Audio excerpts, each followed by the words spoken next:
ಪ್ರೀತಿಯುಳ್ಳ ದೇವಜನರೇ, ನಮ್ಮ ಕರ್ತನಾದ ಯೇಸು ಕ್ರಿಸ್ತನ ನಾಮದಲ್ಲಿ ನಿಮಗೆ ವಂದನೆಗಳು. ಶಾಲೋಮ್, ನಿಮಗೆ ಸಮಾಧಾನವಾಗಲಿ. ಈ ದಿನ ದೇವರ ವಾಕ್ಯದ ಧ್ಯಾನಕ್ಕಾಗಿರುವಂಥ ವಿಷಯ ಉತ್ತಮ ಭಾಗವನ್ನು ಆರಿಸಿಕೊಳ್ಳಿ.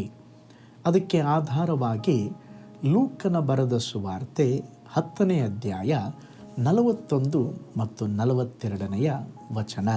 ಸ್ವಾಮಿಯು ಆಕೆಗೆ, ಮಾರ್ತಳೆ ಮಾರ್ತಳೆ, ನೀನು ಅನೇಕ ವಿಷಯವಾಗಿ ಚಿಂತೆಯಲ್ಲಿಯೂ ಗಡಿಬಿಡಿಯಲ್ಲಿಯೂ ಸಿಕ್ಕಿಕೊಂಡಿದ್ದೆ. ಕೆಲವು ಮಾತ್ರ ಬೇಕಾದದ್ದು, ಅಥವಾ ಒಂದೇ ಮರಿಯಳು ಆ ಉತ್ತಮ ಭಾಗವನ್ನು ಆರಿಸಿಕೊಂಡಿದ್ದಾಳೆ, ಅದು ಆಕೆಯಿಂದ ತೆಗೆಯಲ್ಪಡುವುದಿಲ್ಲ ಎಂದು ಉತ್ತರ ಕೊಟ್ಟನು. ಮಾರ್ಥ ಮತ್ತು ಮರಿಯಳ ಆ ಜೀವನದಲ್ಲಿ ನಡೆದ ಆ ಸಂಭವ ನಮ್ಮ ದಿನನಿತ್ಯ ಜೀವನದ ಪ್ರತಿಬಿಂಬವಾಗಿದೆ. ಯೇಸುಸ್ವಾಮಿ ಬೆಥೆನ್ಯಕ್ಕೆ ಬಂದಾಗ ಮಾರ್ಥ ಮರಿಯಳೆಂಬ ಸಹೋದರಿಯರು ಯೇಸುವನ್ನು ಸಂತೋಷದಿಂದ ತಮ್ಮ ಮನೆಗೆ ಸ್ವಾಗತಿಸಿದರು. ಮಾರ್ಥಳ ಒಂದು ಗುರಿಯೆಲ್ಲ ಸ್ವಾಮಿಗೆ ಹೇಗೆ ಉಪಚರಿಸಬೇಕು, ಏನು ಊಟ ಕೊಡಬೇಕು ಎಂಬಂಥ ಒಂದು ಸಿದ್ಧಪಡಿಸುವಿಕೆಯ ಯೋಚನೆಗಳೇ ಇತ್ತು. ಆದರೆ ಮರಿಯಳು ಅವಳ ಅಂತರ್ಯ, ಇವತ್ತು ಯೇಸುಸ್ವಾಮಿ ಬರ್ತಾರೆ, ಅವರ ಪಾದದಲ್ಲಿ ಕುಳಿತುಕೊಳ್ಳೋಣ, ಅವರು ಏನು ಮಾತಾಡ್ತಾರೆ ಅದನ್ನು ನಾವು ಕೇಳೋಣ ಎಂಬುದಾಗಿ ಯೋಚಿಸುತ್ತಾ ಇದ್ದಳು. ಈ ಸಂದರ್ಭದಲ್ಲಿ ಅಲ್ಲಿ ಒಂದು ಗಲಾಟೆ. ಏನಂತ ಹೇಳಿದ್ರೆ, ತಂಗಿ ಮಾಡಿದ್ದು ಅಕ್ಕನಿಗೆ ಇಷ್ಟವಾಗಲಿಲ್ಲ. ಏಕೆಂದರೆ ಕಿಚನಲ್ಲಿ ಅವಳೊಬ್ಬಳೇ ಕೆಲಸ ಮಾಡ್ತಾ ಇದ್ಳು. ಚಿಂತೆ ಜಾಸ್ತಿ ಬಂತು. BP ಎಲ್ಲಿಂದ ಬಂತೋ ಗೊತ್ತಿಲ್ಲ, ಸ್ವಲ್ಪ ಹೈ BP ಬಂದಿರಬೇಕ್ರಿ. ಬಂದು ಈಗ ತಂಗಿ ಕೇಳಬೇಕಾಗಿತ್ತು ಅವಳು, ನಾನೊಬ್ಬಳೇ ಕೆಲಸ ಮಾಡ್ತಾ ಇದ್ದೇನೆ, ಇಲ್ಲಿ ಯೇಸುಸ್ವಾಮಿ ಹತ್ರ ನೀನೇನು ಮಾತಾಡ್ತಾ ಇದೀಯಾ, ಒಳಗೆ ಬಂದು ಹೆಲ್ಪ್ ಮಾಡು ಅಂತೇಳಿ. ಅವಳು ಮರಿಯಳಿಗೆ ಕೇಳಲಿಲ್ಲ, ಯೇಸುಸ್ವಾಮಿಯನ್ನೇ ಕೇಳ್ತಾ ಇದ್ದಾಳೆ. ಏನಂತೇಳಿ, ಯೇಸುವೇ, ಅವಳಿಗೇ ತಿಳುವಳಿಕೆ ಇಲ್ಲ ಅಂತೇಳಿದ್ರೆ ನೀವು ಅವ್ರಿಗೆ ಹೇಳಿ ಕಳಿಸ್ಬೇಕಲ್ಲ ಸ್ವಾಮಿ.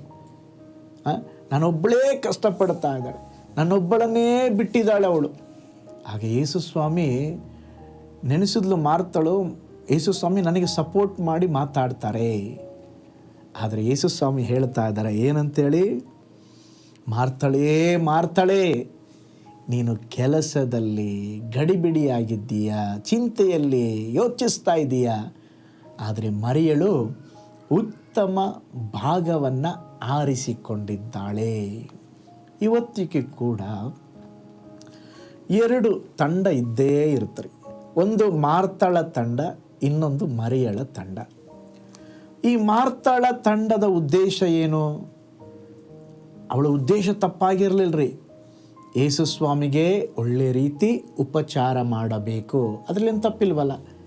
ಒಳ್ಳೆ ರೀತಿ ಊಟ ಸಿದ್ಧ ಮಾಡಬೇಕು, ಯೇಸುಸ್ವಾಮಿಯ ಸೇವೆಯನ್ನು ಬಹಳ ಚಂದವಾಗಿ ಮಾಡಬೇಕು. ಆದರೆ ಆ ಸೇವೆಯ ಮಧ್ಯೆ ಆಕೆಯ ಹೃದಯದಲ್ಲಿ ಒಂದು ಕಡೆ ಚಿಂತೆ ಇದೆ, ಒತ್ತಡ ಇದೆ, ಗಡಿಬಿಡಿ ಇದೆ. ಈಗ ಅದನ್ನು ಎದುರಿಸಲು ಅವಳಿಗೆ ಆಗಲಿಲ್ಲ. ಅದಕ್ಕೆ ಹೇಳ್ತಾ ಇದ್ದಾಳೆ, ಸ್ವಾಮಿ, ನನ್ನ ತಂಗಿಯು ಕೆಲಸದಲ್ಲಿ ನನ್ನೊಬ್ಬಳನ್ನೇ ಬಿಟ್ಟಿದ್ದಾಳೆ. ಯೇಸುಸ್ವಾಮಿಯಲ್ಲಿ ಕೂಟ ನಡೆಸಲಿಕ್ಕೆ ಹೋದರೆ ಅಲ್ಲಿ ಒಂದು ನ್ಯಾಯಾಲಯವನ್ನೇ ಇವರು ಮಾಡಿಬಿಟ್ರು. ಯೇಸುಸ್ವಾಮಿ ಒಂದು ನ್ಯಾಯಾಧಿಪತಿ ಅಲ್ಲ, ಅವರು ನ್ಯಾಯಾಧಿಪತಿಯ ಸ್ಥಾನದಲ್ಲಿ ನಿಂತು, ಸ್ವಾಮಿ ನೀವೇ ಇದಕ್ಕೆ ಒಂದು ತೀರ್ಪು ಹೇಳ್ರಿ. ಹಾಗೆ ಯೇಸುಸ್ವಾಮಿ ಹೇಳಿದರು, ಮಾರ್ತಳೇ, ನೀನು ತಪ್ಪಾದ ದಾರಿಯಲ್ಲಿದೆಯಾ. ಆರಿಸಿಕೊಳ್ಳಬೇಕಾದ ಒಂದು ಕಾರ್ಯ ಇದೆ, ನನ್ನ ಸಮ್ಮುಖದಲ್ಲಿ ಇರುವಂಥದ್ದನ್ನು ಆರಿಸಿಕೊಳ್ಳಬೇಕು. ಇವತ್ತಿಗೂ ಕೂಡ ನಾವು ಈ ಬ್ಯುಸಿಯಾದ ಲೋಕದಲ್ಲಿ ಯಾವುದನ್ನು ಮಾಡಬೇಕು ಅದನ್ನು ಮಾಡ್ತಾ ಇಲ್ಲ, ಯಾವುದನ್ನು ಮಾಡಬಾರ್ದು ಅದನ್ನು ಮಾಡ್ತಾ ಇದ್ದೇವೆ. ಹೆಚ್ಚು ಸಮಯವನ್ನು ನಾವು ಎಲ್ಲಿ ಕಳೆಯುತ್ತಾ ಇದ್ದೇವೆ? ಚಿಂತೆಯಲ್ಲಿ ಕಳೆಯುತ್ತಾ ಇದ್ದೇವೆ, ಗಡಿಬಿಡಿಯಲ್ಲಿ ಕಳೆಯುತ್ತಾ ಇದ್ದೇವೆ, ಫೋನಲ್ಲಿ ಕಳೆಯುತ್ತಾ ಇದ್ದೇವೆ. ಯೇಸಪ್ಪನ ಪಾದದಲ್ಲಿ ನಾವು ಸಮಯವನ್ನು ಕೊಟ್ಟು ಕಳೆದಿದ್ದೇವೆಯಾ? ಒಂದು ಬೈಬಲಲ್ಲಿ ಉದಾಹರಣೆ ಇದೆ, ಏಸಾವನು ಯಾಕೋಬನು. ಈ ಏಸಾವನು ಒಂದು ಹೊತ್ತಿನ ಊಟಕ್ಕಾಗಿ ತನ್ನ ಜ್ಯೇಷ್ಠ ಪುತ್ರ ಭಾಗ್ಯದ ಹಕ್ಕನ್ನೇ ತೊರೆದು ಬಿಟ್ಟನು. ಇವತ್ತು ಕೂಡ ನಾವು ಎಲ್ಲ ಕಾರ್ಯಗಳಲ್ಲಿ ಬ್ಯುಸಿಯಾಗಿಬಿಟ್ಟಿದ್ದೇವೆ. ಆದರೆ ದೇವರು ಬಯಸೋದು ಅವರ ಪಾದದಲ್ಲಿ ನಾವು ಬ್ಯುಸಿಯಾಗಿರಬೇಕು. ಸೇವೆಯಲ್ಲೂ ಕೂಡ ಭಯಂಕರ ಬ್ಯುಸಿ ಇರ್ಬೋದು ರೀ, ದೇವರಿಗೆ ಅದು ಇಷ್ಟ ಇಲ್ಲ ರೀ. ದೇವರ ಪಾದದಲ್ಲಿ ಬ್ಯುಸಿಯಾಗಿರಬೇಕು. ಪ್ರೀತಿಯುಳ್ಳ ದೇವ ಜನರೇ, ಮನೆಯಲ್ಲಿ ಲೌಕಿಕ ಅಗತ್ಯತೆಗಳಿರ್ತದೆ, ಆತ್ಮೀಕ ಅಗತ್ಯತೆಗಳಿರ್ತದೆ, ಕುಟುಂಬಕ್ಕೆ ಮಾಡಬೇಕಾದ ಕರ್ತವ್ಯಗಳು ಉಂಟು, ಕರ್ತನಿಗೆ ಮಾಡಬೇಕಾದ ಕರ್ತವ್ಯಗಳು ಉಂಟು. ಲೋಕದ ಚಿಂತೆಗಳು, ಭಾರಗಳು ನಮ್ಮ ಆತ್ಮೀಕ ದಾಹವನ್ನು ಕುಂಠಿತಗೊಳಿಸಬಾರದು. ಈ ಶರೀರ ಮಣ್ಣಿಗೆ ಸೇರುತ್ತೆ, ಆತ್ಮ ಅದು ನಿರಂತರ. ಶರೀರಕ್ಕಾಗಿ ಜೀವಿಸಬೇಡ್ರಿ, ಆತ್ಮಕ್ಕಾಗಿ ಜೀವಿಸ್ರಿ. ಶರೀರದ ಕಾರ್ಯಗಳನ್ನೇ ಯೋಚಿಸಿಕೊಂಡು ಮನೆ, ಬಂಗ್ಲೆ, ಸೈಟು, ಕೆಲಸ ಅಂತಲೇ ಇರಬೇಡ್ರಿ. ಒಳಗಡೆ ಇರುವ ಒಂದು ಆತ್ಮ ಇದೆ, ಆ ಆತ್ಮವನ್ನು ಕಾಪಾಡಿಕೊಳ್ಳ್ರಿ. ಅದಕ್ಕೆ ಮರಿಯಳಿಗೆ ಗೊತ್ತಿತ್ತು, ನಾನು ಏಸಪ್ಪನ ಮಾತು ಕೇಳ್ತೇನೆ, ಅವರ ಪಾದದಲ್ಲಿ ಇರ್ತೇನೆ, ಅವರ ಪಾದದಲ್ಲಿ, ಅವರ ಸಾನ್ನಿಧ್ಯದಲ್ಲಿ ಶಕ್ತಿ ಇದೆ, ಅವರ ಮಾತಿನಲ್ಲಿ ಶಾಂತಿ ಇದೆ. ಅದಕ್ಕೆ ಯೇಸು ಸ್ವಾಮಿ ಹೇಳಿದರು, ಮರಿಯಳು ಉತ್ತಮ ಭಾಗವನ್ನು ಆರಿಸಿಕೊಂಡಿದ್ದಾಳೆ. ಇವತ್ತು ನಾವು ಮೊದಲು ಏನನ್ನು ಹುಡುಕುತ್ತಿದ್ದೇವೆ? ನಾವು ಮೊದಲು ದೇವರ ರಾಜ್ಯವನ್ನು, ನೀತಿಯನ್ನು ಹುಡುಕೋಣ. ಯಾರು ದೇವರ ಸಾನ್ನಿಧ್ಯವನ್ನು ಆರಿಸುತ್ತಾರೋ ಅವರು ನಿತ್ಯವಾದ ಆಶೀರ್ವಾದವನ್ನು ಪಡೆಯುತ್ತಾರೆ. ಪ್ರೀತಿಯುಳ್ಳ ದೇವ ಜನರೇ, ನಮ್ಮ ಜೀವನದಲ್ಲಿ ಸಹ ಮಾರ್ತಳಂತೆ ಕೆಲಸ, ಜವಾಬ್ದಾರಿ, ಕುಟುಂಬದ ಒತ್ತಡ, ಲೋಕದ ಚಿಂತೆ ಇವೆಲ್ಲವೂ ಇರುತ್ತದೆ. ಆದರೆ ಆತ್ಮೀಕ ದಾಹವನ್ನು ಲೋಕದ ಭಾರಗಳು ಕುಂಠಿತಗೊಳಿಸಬಾರದು.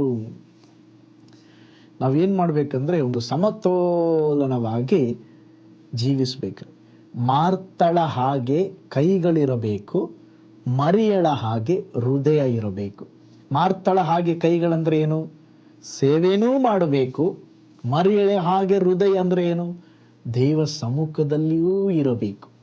ಆ ರೀತಿಯಾಗಿ ನಾವು ಜೀವಿಸುವಾಗ ದೇವರು ಅದನ್ನೇ ಬಯಸ್ತಾ ಇದ್ದಾರೆ. ಬೇಕಾದದ್ದು ಒಂದು ಮಾತ್ರ. ಆದ್ದರಿಂದ ಇವತ್ತು ಭಾನುವಾರ ಆದರೆ ಅಸಡ್ಡೆ ಮಾಡಬೇಡ್ರಿ, ಭಾನುವಾರ ಸಭೆಯನ್ನು ಮಿಸ್ ಮಾಡಿಕೊಳ್ಬೇಡ್ರಿ, ಪ್ರಾರ್ಥನೆಯನ್ನು ಮಿಸ್ ಮಾಡಿಕೊಳ್ಳಬೇಡ್ರಿ, ನಿಮ್ಮ ವೈಯಕ್ತಿಕ ಆತ್ಮೀಕ ಜೀವಿತವನ್ನು ಮಿಸ್ ಮಾಡಿಕೊಳ್ಬೇಡ್ರಿ. ಪ್ರತಿ ದಿವಸ ದೇವ ಸಮ್ಮುಖದಲ್ಲಿ ಇರುವುದಕ್ಕೆ ನಿಮ್ಮ ಅಂತರ್ಯ ಬಯಸಲಿ. ದೇವರು ನಿಮಗೆ ಸಹಾಯ ಮಾಡಲಿ. ಯೇಸುವಿನ ಪಾದಗಳ ಬಳಿಯಲ್ಲಿ ಸಮಯವನ್ನು ಕಳೆಯಿರಿ. ಯೇಸುವಿನ ಮಾತು ನಿಮ್ಮ ಆತ್ಮವನ್ನು ಪೋಷಿಸುತ್ತದೆ. ಉತ್ತಮ ಭಾಗವನ್ನು ಆರಿಸಿಕೊಳ್ಳ್ರಿ, ಅದು ನಿಮ್ಮಿಂದ ಯಾರು ಕಸಿದುಕೊಳ್ಳಲಾರರು. ನಮ್ಮ ಜೀವನದಲ್ಲಿ ಮಾರ್ತಳ ಹಾಗೆ ಸೇವೆ ಇರಲಿ, ಮರಿಯಳ ಹಾಗೆ ಸಾನ್ನಿಧ್ಯದ ಹೃದಯವೂ ಇರಲಿ. ಲೋಕದ ಚಿಂತೆಗಳಲ್ಲಿ ನಿನ್ನನ್ನು ಕಳೆದುಕೊಳ್ಳದಂತೆ ಕಾಪಾಡಿಕೊ. ಅದು ಮಾತ್ರವಲ್ಲ, ದೇವರ ಬಳಿ ಸ್ವಾಮಿ ನಿನ್ನ ಪಾದದಲ್ಲಿ ಇರೋದಕ್ಕೆ ನನಗೆ ಕೃಪೆ ಕೊಡ್ರಿ ಎಂಬುದಾಗಿ ಪ್ರಾರ್ಥಿಸ್ರಿ. ಪ್ರಾರ್ಥನೆ ಮಾಡಿಕೊಳ್ಳೋಣ. ಪರಲೋಕದಲ್ಲಿ ವಾಸ ಮಾಡುವ ನಮ್ಮ ತಂದೆಯಾದ ದೇವರೇ, ಬೇಕಾದದ್ದು ಒಂದು ಮಾತ್ರ. ಮರಿಯಳು ಉತ್ತಮ ಭಾಗವನ್ನು ಆರಿಸಿಕೊಂಡಿದ್ದಾಳೆ. ಅಪ್ಪ, ಈ ಲೋಕದ ಜಂಜಾಟದಲ್ಲಿ ಅನೇಕ ಸಾರಿ ನಾವು ಬೇಡದ ಕಾರ್ಯಗಳಲ್ಲಿ ಬ್ಯುಸಿಯಾಗಿದ್ದೇವಪ್ಪ. ಆದರೂ ನಮ್ಮ ಮನಸ್ಸಿಗೆ ತೃಪ್ತಿ ಇಲ್ಲ, ವಿಶ್ರಾಂತಿ ಇಲ್ಲ, ಅನೇಕ ಗಡಿಬಿಡಿಗಳು ಸ್ವಾಮಿ. ಎಸಪ್ಪ, ಮರಿಯಳ ಹಾಗೆ ಶಾಂತವಾಗಿ ನಿಮ್ಮ ಪಾದ ಸಮ್ಮುಖದಲ್ಲಿ ಕಾದು ಕುಳಿತುಕೊಳ್ಳುವ ಅನುಭವವನ್ನು ಕೊಡ್ರಿ. ನಿಮ್ಮ ಸ್ವರವನ್ನು ಕೇಳಿಸಿಕೊಳ್ಳುವ ಅನುಭವವನ್ನು ಕೊಡ್ರಿ ಕರ್ತನೇ. ಶರೀರದ ಪೋಷಣೆಗಿಂತ ಆತ್ಮದ ಪೋಷಣೆಗೆ ಹೆಚ್ಚು ಮಹತ್ವ ಕೊಡಲಿಕ್ಕೆ ನಮಗೆ ಸಹಾಯ ಮಾಡಿರಿ. ಒಂದೇ ಒಂದು ಜೀವಿತ ಇದೆಯಪ್ಪ, ಅದು ನಾವು ನಿಮಗಾಗಿ ಜೀವಿಸಬೇಕು. ನಮಗೆ ಸಹಾಯ ಮಾಡಿರಿ. ಈ ವಿಡಿಯೋನ ವಾಚ್ ಮಾಡಿದ ಪ್ರತಿಯೊಬ್ಬರನ್ನು ಬ್ಲೆಸ್ ಮಾಡಿರಿ. ಯೇಸುವಿನ ಹೆಸರಿನಲ್ಲಿ ತಂದೆಯೇ, amen, amen. Praise the Lord. ಹಾಗಾದರೆ ನೀವು ಮಾರ್ತಳ ತಂಡದಲ್ಲಿರ್ತೀರಾ, ಮರಿಯಳ ತಂಡದಲ್ಲಿರ್ತೀರಾ? ಒಂದು ಕಮೆಂಟ್ ಹಾಕ್ರಿ. ಮರಿಯಳ ತಂಡದಲ್ಲಿ ಇರಲಿಕ್ಕೆ ಬಯಸ್ತೇನೆ, ಮರಿಯಳ ಹಾಗೆ ಏಸಪ್ಪನ ಪಾದದಲ್ಲಿ ಕೂತ್ಕೊಳ್ತೇನೆ ಎಂಬುದಾಗಿ ಹೇಳುವವರನ್ನು ದೇವರು ಬಯಸ್ತಾನೆ. ದೇವರು ನಿಮ್ಮನ್ನು, ಕುಟುಂಬವನ್ನು ಬ್ಲೆಸ್ ಮಾಡಲಿ. ನಿಮಗಾಗಿ, ಕುಟುಂಬಕ್ಕಾಗಿ ಪ್ರಾರ್ಥಿಸ್ತಾ ಇದ್ದಾನೆ. ದೇವರು ನಿಮ್ಮ ಜೀವಿತದಲ್ಲಿ ದೊಡ್ಡ ಕಾರ್ಯಗಳನ್ನು ಮಾಡಿ. ನಾಳೆ ಮತ್ತೊಂದು ದೈನಂದಿನ ಧ್ಯಾನದಲ್ಲಿ ನಾನು ನಿಮ್ಮನ್ನು ಸಂಧಿಸ್ತೇನೆ. ನಾನು ನಿಮ್ಮ ಪ್ರೀತಿಯ ಸೇವಕ pastor Paul Choli. God bless you. ಕರ್ತನಲ್ಲಿ ಪ್ರಿಯರೇ, ಈ ಸಂದೇಶ ಮತ್ತು ಪ್ರಾರ್ಥನೆ ನಿಮಗೆ ಆಶೀರ್ವಾದಕರವಾಗಿದ್ದರೆ, ದೇವರು ನಿಮ್ಮನ್ನು ಪ್ರೇರೇಪಿಸಿದರೆ, ನಂಬಿಕೆಯಿಂದ ಸಾಗುವ ಈ ಸೇವೆಗೆ ನಿಮ್ಮ ಅಮೂಲ್ಯವಾದ ಕಾಣಿಕೆಯನ್ನು ಬಿತ್ತಿರಿ. ಪ್ರೀತಿಯ ದೇವಜನರೇ, ವಾಯ್ಸ್ ಆಫ್ ಹೋಪ್ ಮಿನಿಸ್ಟ್ರಿಯ ವತಿಯಿಂದ ಕೋರಮಂಗಲದಲ್ಲಿ ಪ್ರತಿ ಭಾನುವಾರ ಬೆಳಿಗ್ಗೆ 9:30ಕ್ಕೆ ಕನ್ನಡ ಆರಾಧನೆ ನಡೆಯುತ್ತಿದೆ. ಆತ್ಮಭರಿತವಾದ ಆರಾಧನೆ, ಮನಮುಟ್ಟುವ ಸಾಕ್ಷಿ, ಬಲಪಡಿಸುವ ದೇವ ಸಂದೇಶ. ಬನ್ನಿ, ನಮ್ಮೊಂದಿಗೆ ಭಾಗಿಯಾಗಿ ಕರ್ತನನ್ನು ಆರಾಧಿಸಿರಿ. ನೂತನ ತಿಂಗಳ ಆಶೀರ್ವಾದ ಕೂಟ ಪ್ರತಿ ತಿಂಗಳು ಮೊದಲ ದಿನ ಸಂಜೆ 7 ಗಂಟೆಗೆ. ಪ್ರತಿ ತಿಂಗಳು 2ನೇ ಶನಿವಾರ ಬಿಡುಗಡೆ ಉಪವಾಸ ಪ್ರಾರ್ಥನೆ ಕೂಟ ಬೆಳಿಗ್ಗೆ 10:30ಕ್ಕೆ. ನಿಮಗಾಗಿ ಪ್ರಾರ್ಥಿಸಬೇಕೆ?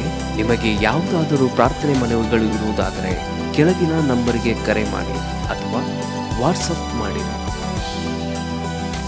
ಈ ಆತ್ಮಿಕ ಸಂದೇಶಗಳು ನಿಮಗೆ ಆಶೀರ್ವಾದಕರವಾಗಿದ್ದರೆ ಲೈಕ್ ಮಾಡಿರಿ. ಇಂಥ ಅದ್ಭುತ ಸಂದೇಶ ಪ್ರತಿದಿನ ನೋಡಲು ಬಯಸುವುದಾದರೆ ಸಬ್ಸ್ಕ್ರೈಬ್ ಮಾಡಿ ಹಾಗೂ ಇತರರೊಂದಿಗೆ ಶೇರ್ ಮಾಡಿರಿ.